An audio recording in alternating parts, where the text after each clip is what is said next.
The number of dead soldiers just keeps rising as the U.S. pushes forward in its war effort in Afghanistan.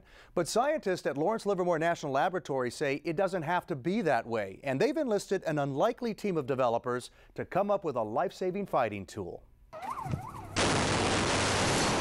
A powerful blast from a roadside bomb. Wait, let me see. These are death traps that constantly pose a threat to American troops in Afghanistan. Whoa! Holy This was a close call. And this one too. But many times, these improvised explosive devices, or IEDs, rip apart cars and rarely leave survivors.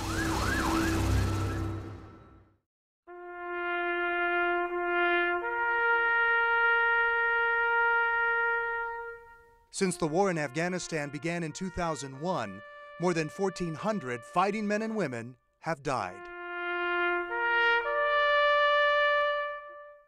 I have a cousin over there right now and, gets in firefights on a daily basis.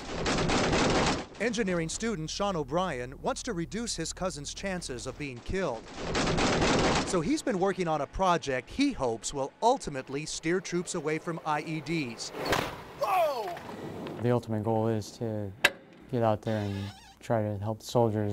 With the help of 3 classmates at Chico State University, they've developed this portable console that will allow soldiers to send a car into dangerous situations by remote control. We have 2 wide-angle cameras in the front for just a panorama view for peripheral vision and that type of thing. And then a pan and tilt camera with a zoom on it for the operator to see directly what's in front of them. Lead engineer Jason Coates says what makes this mini camouflage truck so unique Controls are under the seat. is that all of the wires and electronics in here are items that came right off a store shelf. He says that keeps costs down and makes maintenance a breeze. But most important, this 4-wheel drive is easy to handle, both when you're behind the wheel and when you're not. So you guys say a 5-year-old can drive this thing. You want to concentrate on the forward-facing one. So the one here on the bottom I'm going to be watching. Correct. Okay. And then you can pan and tilt the camera with the joystick there. So if you move it to the right, you can see out the right window. And then if you put it back into the center, it goes back to neutral, and then you go to the left side. All right, so here we go.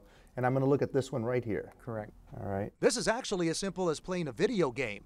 And the images are so clear, soldiers won't have any trouble spotting explosives. We're pretty happy with the way it works right now. And happy with the price tag. This motorized Scout cost about $50,000.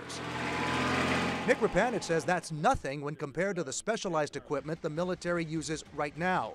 These armored trucks are worth $1 million apiece. With the Pentagon slashing $78 billion from its budget, Nick says this makes both financial and common sense.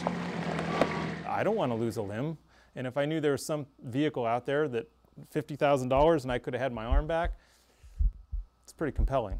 And so it maybe take a little shift in thinking as to how they view their tools. As technology moves very quickly, they may have to move a little bit quicker and accept a little bit different kind of technology in the field. Well, I think seeing it is the first thing. You can hear about things, but when you actually see it being used or being demonstrated, a picture's worth 1,000 words. And in this case, it could also be worth thousands of lives. The next step now is to sell the Pentagon on this idea. Now, I've been told that attempts have already been made to encourage decision makers to bring this remote control truck on board. Developers say now that top brass is closely counting pennies, maybe they'll pay more attention now to this low-cost and effective alternative.